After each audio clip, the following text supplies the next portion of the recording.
Students, आज हम discuss करेंगे रिफार्मिंग ऑफ पेट्रोलियम। रिफार्मिंग ऑफ पेट्रोलियम किसे कहते हैं कि जब हम पेट्रोल की क्वालिटी को इम्प्रूव करते हैं। क्या करते हैं जी? पेट्रोल की क्वालिटी को इम्प्रूव करते हैं, तो इस प्रोसेस को हम कहते हैं रिफार्मिंग ऑफ पेट्रोलियम। ठीक है जी, मैं यहाँ लिख लेता हूँ कि पेट्रोल की क्वालिटी को क्या किया जाता है? इम्प्रूव किया जाता है। क्वालिटी को क्या किया जाता है? इम्प्रूव। किस तरह से इम्प्रूव किया जाता है ये भी आज हम स्टडी करेंगे, और कैसे क्वालिटी चेक की जाती है पेट्रोल की, ये इस पे हम बात कर लेते हैं। तो ऑक्टेन नंबर जो है, इससे हमें पता लगता है कि पेट्रोल की क्वालिटी क्या है। Octane number. ऑक्टेन नंबर किसे कहते हैं? ऑक्टेन नंबर जो है एक आप समझें एक स्केल है या एक स्टैंडर्ड है, जिसके तहत हम पेट्रोल की जो क्वालिटी है उसका पता चलाते हैं या उसको बताते हैं, या फिर हम कहते हैं कि उसकी रेटिंग पेट्रोल की क्या है। ठीक है, वो ऑक्टेन नंबर से हमें पता लगती है। अगर ऑक्टेन नंबर हाई है तो वो जो फ्यूल है वो गुड फ्यूल कहलाता है, वो एक बेहतर फ्यूल कहलाता है। और अगर ऑक्टेन नंबर लो है तो वो जो फ्यूल होगा या जो पेट्रोल है वो गुड क्वालिटी का नहीं होगा। तो ऑक्टेन नंबर की हम बात कर लेते हैं। इसके अलावा हम देखते हैं कि जो स्ट्रेट चेन अल्केन होते हैं, जैसे एन ऑक्टेन है हमारे पास, CH3, CH2, और यहाँ पे मैं 6 लिख लूँगा, और CH3। ये क्या है? ये एन ऑक्टेन है, यानी स्ट्रेट चेन अल्केन है, और इसमें नंबर ऑफ कार्बन कितने हैं? 8 हैं। तो मैं यहाँ लिख लूँगा OCTA, यानी एन ऑक्टेन। ठीक है, और इसमें होता क्या है रिफॉर्मिंग में कि जो स्ट्रेट चेन अल्केन होते हैं, अल्केन क्यों हमने कहा कि इसमें कार्बन कार्बन सिंगल बॉन्ड मौजूद है। ठीक है, सैचुरेटेड हाइड्रोकार्बन है। तो एन ऑक्टेन जो है इसको कन्वर्ट किया जाता है जी किस में? ब्रांच चेन अल्केन में। और ब्रांच चेन अल्केन में किस तरह से कन्वर्ट किया जाता है कि इसको हीट किया जाता है, और in the absence of oxygen heat किया जाता है, और कैटलिस्ट यूज होता है।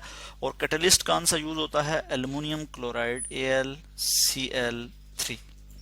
तो उसके बाद क्या हो जाता है कि ये ब्रांच में कन्वर्ट हो जाता है, और किस तरह से CH3, C, इसी तरह CH3, CH3 में इसको यहाँ पे लिख लेता हूँ, CH2, CH, और यहाँ पे भी एक CH3 आ जाएगा, और इसी तरह यहाँ पे भी मैं एक CH3 लिख लूँगा।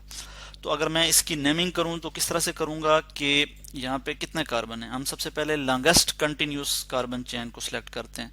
सबसे लंबी जो कार्बन की चेन कौन सी बन रही है? 1 2 3 4 5। ठीक है, 1 2 3 4 5 यूं भी बन सकती है, यूं भी बन सकती है। तो हम अगर इस तरफ से इसको सिलेक्ट कर लेते हैं, और जो सब्सटीट्यूएंट जिस तरफ से नज़दीक हैं वहाँ से हम नंबरिंग स्टार्ट करेंगे, तो वो यहाँ से सब्सटीट्यूएंट ज़्यादा नज़दीक हैं, और यहाँ से भी सब्सटीट्यूएंट पोजीशन 2 पे आ रहा है, और यहाँ पे भी, मगर यहाँ पे 2 सब्सटीट्यूएंट हैं।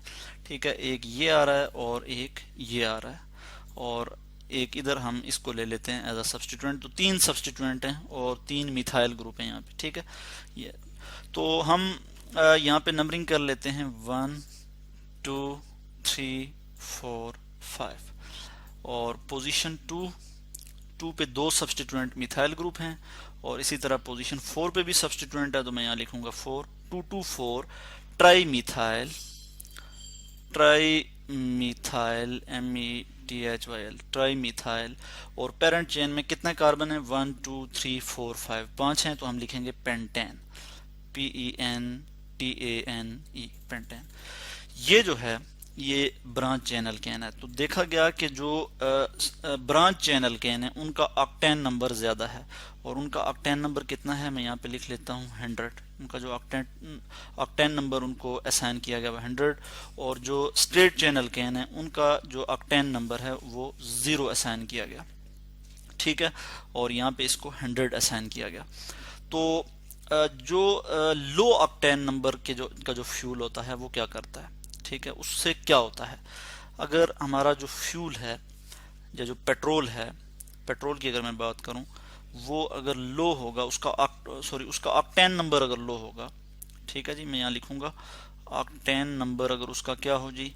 लो हो। उससे क्या होगा? तो उससे ये होगा कि वो स्मूथली बर्न नहीं होगा। ठीक है, और इंजन में जिसकी वजह से क्या होगा कि वो एक्सप्लोसिवली बर्न होगा। इंटरनल कंबस्टन इंजन जो होता है गाड़ियों में, उसमें वो किस तरह से बर्न होगा, एक धमाके की सूरत में जो है वो बर्न होगा, स्मूथली बर्न नहीं होगा। और इससे क्या हो जाएगा कि एक शार्प मेटालिक साउंड प्रोड्यूस होगी जिसे कहते हैं नॉकिंग, जो कि क्या प्रोड्यूस करता है, लो ऑक्टेन नंबर का जो पेट्रोल होगा या जो फ्यूल होगा वो क्या प्रोड्यूस करेगा, वो नॉकिंग प्रोड्यूस करेगा, KNOCKING।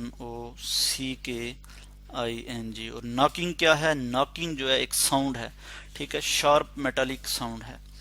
तो जो कि इंजन के इंटरनल कंबस्टन इंजन के अंदर प्रोड्यूस होता है। और इस नॉकिंग की वजह से क्या होता है कि इंजन की जो एफिशिएंसी है वो रिड्यूस हो जाती है, ठीक है। तो जो हाई ऑक्टेन नंबर का फ्यूल होगा, ठीक है, ऐसा फ्यूल कि जिसका ऑक्टेन नंबर ज़्यादा है, जो उसकी ऑक्टेन रेटिंग है वो ज़्यादा है, तो वो इंजन की एफिशिएंसी को रिड्यूस नहीं करेगा। इसकी मैं यहाँ पे एक एग्जांपल दे देता हूँ कि किस तरह से जो है वो ऑक्टेन नंबर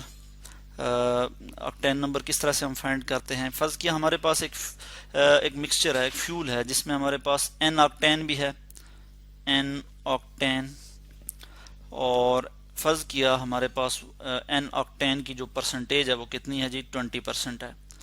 इसी तरह हमारे पास जो ब्रांच चेन अल्केन है, और मैं इसको यहाँ से कॉपी कर लेता हूँ, इसको मैं यहाँ पे बल्कि लिख लेता हूँ यहाँ से, 2,2,4 tri methyl, TRIMETHYL, tri methyl pentane, PENTANE। और ये अगर 80% है, हमारे पास एक मिक्सचर है फ्यूल का जिसमें स्ट्रेट चेन अल्केन जो है वो 20% है और जो ब्रांच चेन अल्केन है वो 80% है। ठीक हो गया। तो इसकी अगर मैं ऑक्टेन रेटिंग देखूं या इसका मैं ऑक्टेन नंबर इसको असाइन करूं, तो इसको मैं क्या करूंगा कि इसका ऑक्टेन नंबर इस फ्यूल का क्या है, वो 80 है, ठीक है, क्योंकि इसमें 80% जो है वो ब्रांच चेन अल्केन मौजूद है। और ब्रांच चेन अल्केन का हमें पता है कि उसका जो ऑक्टेन नंबर है वो हाई होता है, वो ज़्यादा होता है, वो गुड क्वालिटी फ्यूल होता है, ठीक है। तो ऑक्टेन नंबर हम किस तरह से जो पुअर फ्यूल होता है उसको इम्प्रूव किया जा सकता है, उसका जो ऑक्टेन नंबर है वो किस तरह से इम्प्रूव किया जा सकता है, वो मैं आपको यहाँ पे बता देता हूँ कि उसको हम इम्प्रूव कर सकते हैं बाई टेल से हम, ठीक है, हम ऐड कर देते हैं उसमें क्या जी, टेल, TEL, टेल। टेल क्या होता है, टेट्रा इथाइल लेड, ठीक है जी। मैं इसको यहाँ लिख लूँ, टेट्रा इथाइल ETHYL,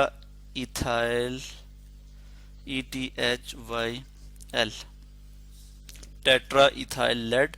ये जब हम उसमें डालते हैं और उसके बाद उसकी ब्लेंडिंग करते हैं, यानी उसको मिक्स करते हैं, तो जो फ्यूल है जिसका ऑक्टेन नंबर लो है उसका जो है उसका ऑक्टेन नंबर जो है वो इम्प्रूव हो जाता है, ठीक है, टेल से।